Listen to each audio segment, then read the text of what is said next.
we're rubbing elbows. Our shoes are touching spokes. The peloton is quite compact. Riders are cussing at each other. And that nervous energy leaves us almost shaking after we cross the finish line. It's just so intense right in the belly of the peloton.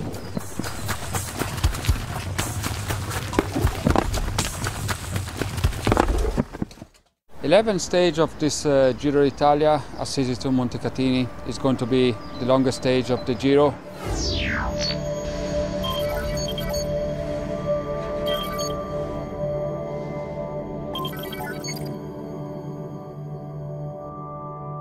The break can go in the first kilometre, it can take 20 or 30 kilometres to go. Basically the bunch is waiting for the right combination of riders, not too big of a group to go. And it should be a group of between 3 and 6 riders. Any bigger and it makes it harder to chase down towards the end because they've got strength in numbers. Each time they attack, it's a minute or two's effort to try and really extend that gap over the bunch, and that will be kind of 90% of heart rate, 95% perhaps, until the breakaway is established. So it can take sort of 2 to 5 minutes, possibly even more, before the bunch lets up and gives them some leeway.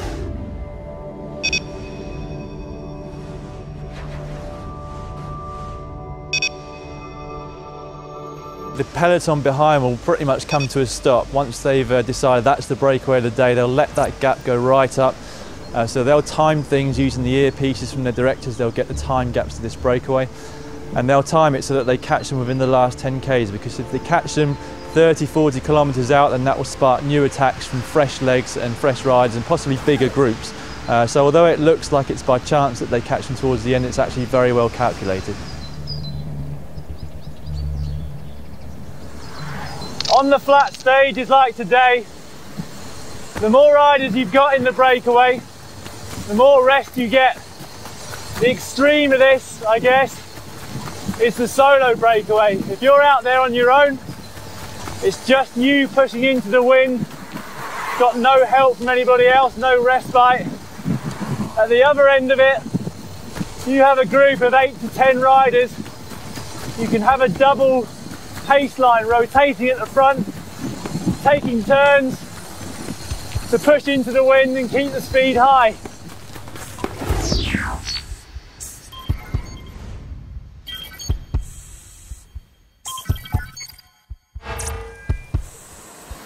As a general rule of thumb, on these flat stages, the peloton is able to take 1 minute every 10 kilometres out of the breakaway group. But on stage 11 here today, we've got this 3.5 kilometre climb towards the end. And at that point, when the break is tied, they will have been out there for more than 200 kilometres. And the people behind to start attacking up there, the gap's going to come down very quickly.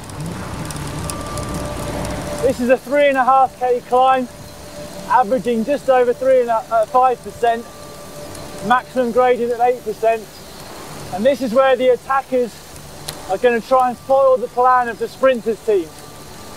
They'll be going full gas up here, whilst the sprinters trying to enter this climb in the first 20 or 30 riders.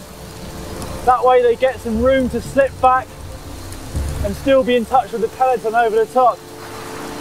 If there are any gaps at the top of the climb, the sprinters will hope to have as many teammates left as possible, because from the top here, they've got 11 kilometres to make sure that this is one big bunch coming back into the finish line. It's going to be a quick chase down the other side. It's going to be a few people taking risks to close gaps. And it's going to be touch and go, whether it's a bunch sprint or whether the attackers can stay away.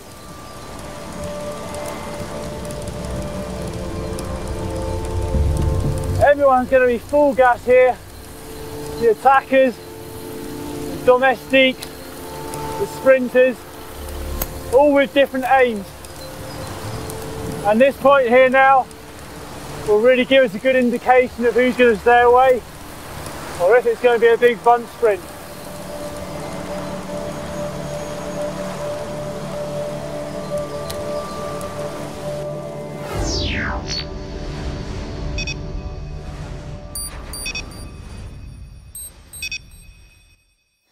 Here we are approaching the 10k to go sign.